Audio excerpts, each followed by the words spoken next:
Hey guys, I know the benchmarking video is overdue, but I had it finished. Then I realized I forgot to put in some stuff, so I had to redo it. But over this weekend, something came out, the beta for Overwatch, and I got up playing it and decided, so why not benchmark it and see and tell you my opinion about it. So here we go. So now that I'm filming it, the beta is over. It's Tuesday 10th of May, and I spent a couple, maybe 5 hours, 5 to 10 hours playing it this week over the weekend, and I really like it. Okay, so now let's go into the menus and see what the graphics options are like. Now you'll see I'm running it in 21:9. This is what it actually will look like on the screen.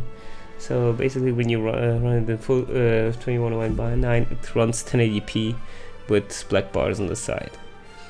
This is why I assumed that 1080p and 21:9 would be pretty much the same. We'll discuss it later on. When it comes to graphics quality, I turned everything all up on Epic on both systems, this one and the other one. It's and SMAA, usually I play with no MAA, but the main system could handle it. For the rest of the video I use 16:9 footage though. So as you see, all the heroes are customizable, so you can have special key bindings for different heroes, which is amazing. I have not seen this before, and I don't know if any other game will do it afterwards, because I don't think it's too hard to implement, but still, just seeing this is amazing.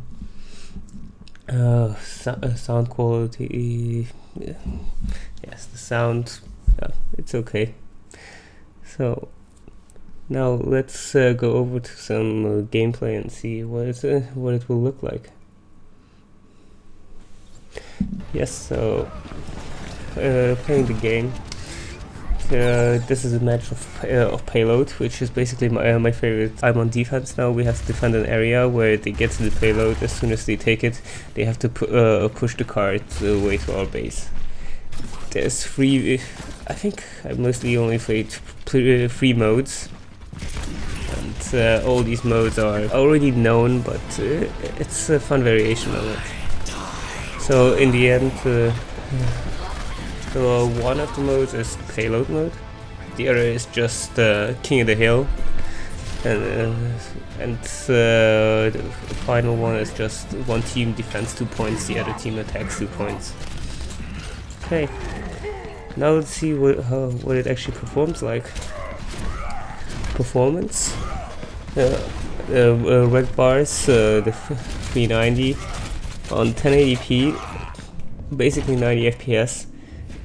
2560 by 1080. For some reason I got 98 FPS, but I guess this is mostly due to the fact that I recorded it on a different map.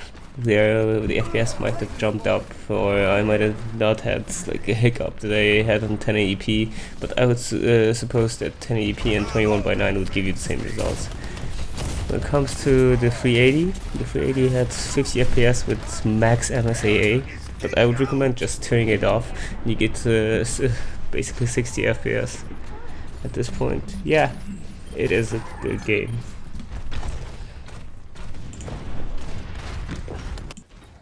Now to conclude, I think the game is pretty cool, and I would probably, it runs well on everything. It's basically a potato.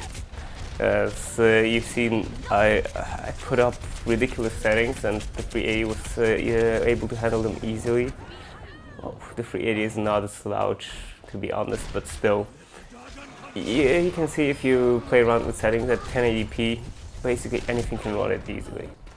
Probably just like you would do with Team Fortress. But now, do I think you should buy it? This really depends on you. Well, for me, I'm not the biggest shooter guy, so I'm probably not going to be getting it for 40 bucks. I'll wait for a sale or so, and then I might get it, because I prefer RTS styles like StarCraft, which I'm spending way more time on.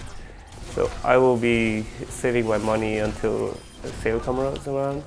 But if you have friends that will get it, go ahead. It's really nice to play it with friends. It's fun. It's interactive.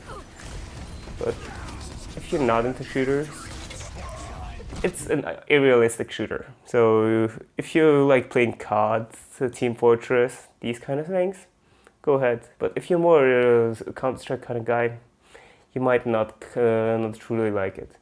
It is an interesting game, but it's probably not made for everyone. But it's an amazing PC port, so I cannot say anything bad about that part. So, Arsene signing out. Next video will be up soon. See you in the next one. Thanks.